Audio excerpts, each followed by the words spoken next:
My name is Ruth, Lady of Radiant Joy, and I'm going to be talking about the power of prayer. Three modes that I have used and found helpful. The first one is the one I created, and I used it every single day when my husband told me he wanted a divorce.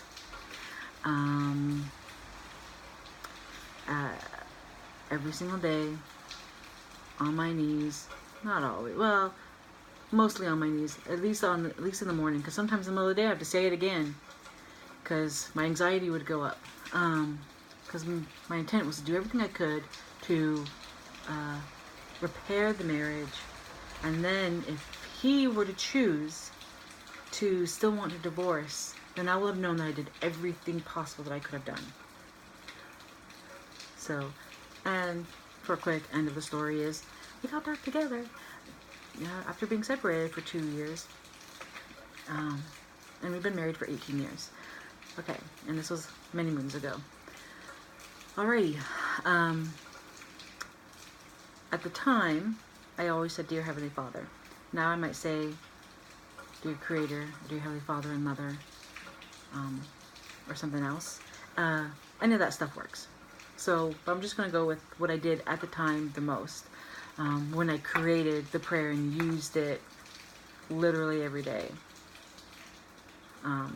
for 2.5 years or so. Okay. Dear Heavenly Father, thank you so much for all of my blessings. I ask you to please bless that I may be calm of heart and clear of mind, that I may know what to do, when to do it, how to do it, and when to do nothing, that I may know what to say, when to say it, how to say it, and when to say nothing. I am so grateful for you, and knowing that I can come to you to help ease my burden and to help me be wiser. Thank you so very much for this. Please help me to be calm of heart and clear of mind. And this I pray in the name of Jesus Christ. Amen. So like that. Okay. I don't know. I actually say the prayer as if I were saying it, and so I said it because in a way that actually meant it. And sometimes I would repeat myself, or I would just talk more about it. But the fundamental was, help me to be calm of heart and clear of mind. To help me know what to do, when to do it, how to do it, and when to do nothing. And to know what to say, when to say it, how to say it, and when to say nothing. Because let me tell you, when you're hurting, or you're upset about something, sometimes you want to do and say crap that is going to make it worse for you.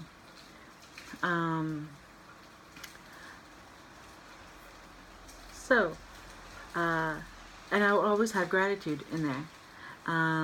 Because at church, what would we talk about? My background's Mormon. We would talk about giving thanks to the Lord, to always include gratitude in your prayers. And so I started to remember to do that.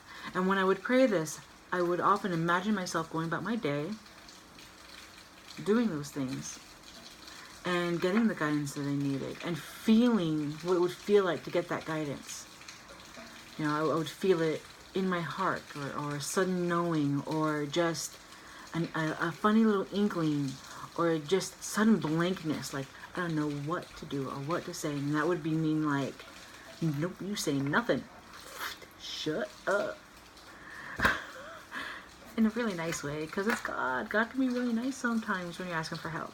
So, that's what I did, and I was very fortunate that, in the end, my husband was responsive, and we were able to work things out. Another one that I learned was, that I found really helpful, especially if it were something, well, it's Ho'oponopono. I think I'm saying it right. And it's Now, I forget the words often, the order of the words, and so I often sing it. I'm sorry, please forgive me. I love you, thank you. And I would do it 4 times, for like the 4 directions, thinking of the person that I had hurt. Now, it's said that you're supposed to do that for everybody. And also indirect hurts. You know, there's the story of, I can't remember the dude's name. It's on on a Ho'oponopono website, where they did that for some people who were mentally ill and in bad conditions, and things started to improve for those people. Because you're thinking about them, right? And the energy out there that's positive towards somebody has an effect. If somebody always has negative energy directed at them, I mean, they're going to feel it, and it's going to make things a little bit harder. So you can make it a little bit easier. You know, so you can do it for societal ills or things that you have no control over but wish that you had more control over. And you're doing the little bits that you can with your votes or whatever. However, I'm sorry, I am not going to use that to the person who abused me growing up, and is the reason why I have the PTSD diagnosis. Because I have nothing to be sorry for. It's his issues, his problems that he couldn't deal with. He didn't love himself enough to deal with them. He just, whatever it is, whatever, all his BS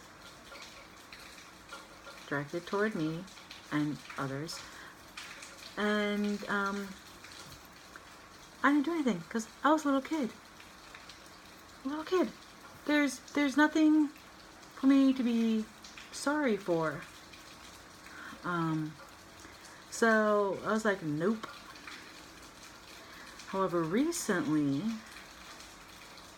and this one I really like, I read the book The Lost Mode of Prayer by Greg Braden, and I almost didn't because, really, we all know how to pray.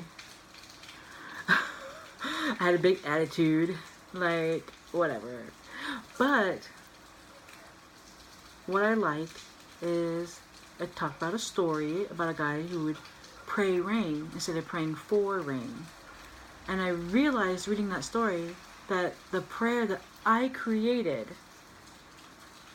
to help me with my marriage, and that I still use sometimes when I really feel like I need some extra wisdom,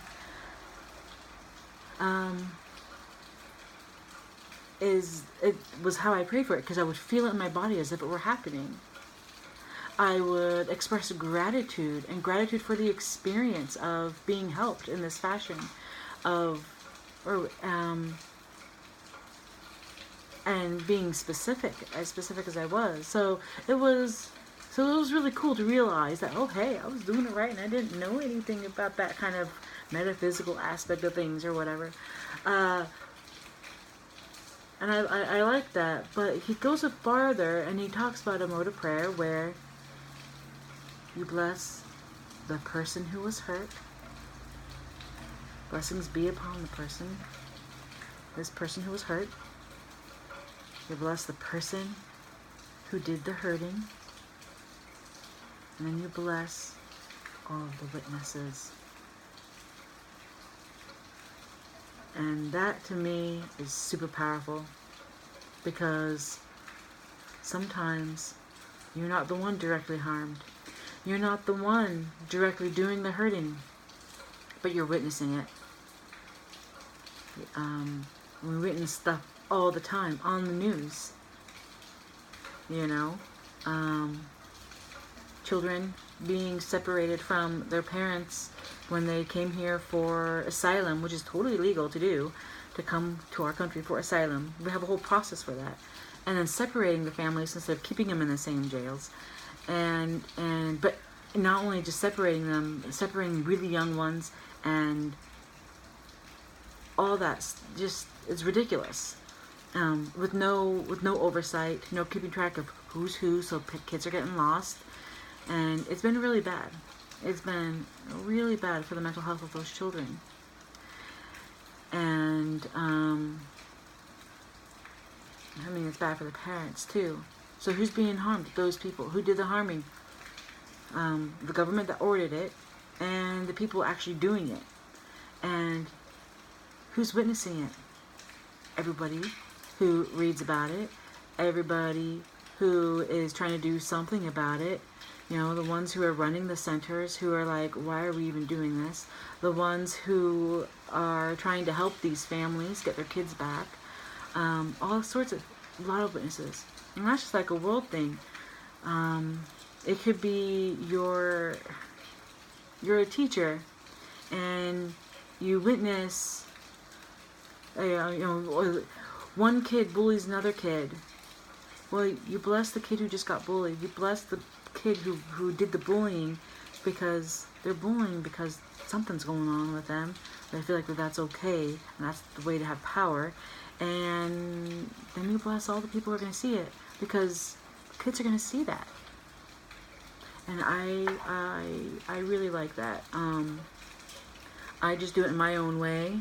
What I often do is I'll think of the person, and then I'll, like someone who hurt me, not hurt me, but, well, actually that works too, because you can use it for yourself. You're blessing yourself because you are the one hurt, because you deserve to be blessed. It doesn't matter who hurt you or how deep the hurt was, or whether or not you have to go to therapy for years and years over it, or whether you're just going to be butt hurt for 3 days. The fact is, you were hurt and you deserve a blessing of some sort. So,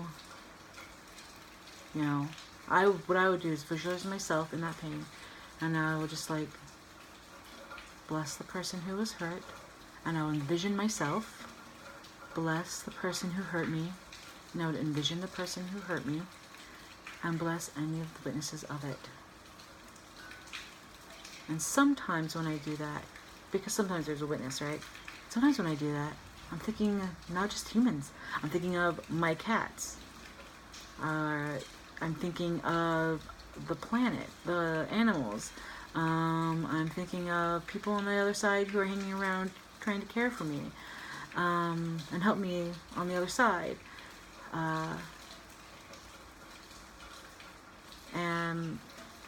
But most often I think of people, but sometimes I'm inspired to broaden it depending on what's going on. But yeah, these modes of prayers have really blessed my life. Also, candles, lighting candles. I will say a prayer while lighting a candle and have all the intention go into that candle, and for as long as the candle is burning, there is a prayer. And I got that idea from my friend Crystal, because she grew up Catholic, and she talked to me about that, and I said, oh my gosh, that is so beautiful. I love that idea. And so I started incorporating it, because it didn't matter to me that I wasn't officially Catholic or something. I'm officially Mormon, but it's still a prayer. And now I use it all the time. I have a little special spot for prayer candles, and it's really great for some extra focus and attention. And then every time I see the candle, I think of that situation or that person or whatever it is that I'm praying for, and I'll just do a quick, yes, that's a prayer that's in my heart. It's still going. So I lied. I talked about 4 modes of prayer instead of 3. So we got 4, a bonus round. So yeah, I hope these are useful to you.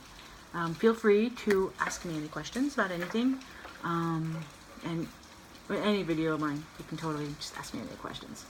I'm cool that way. So yeah, I hope this helps. Thank you very much.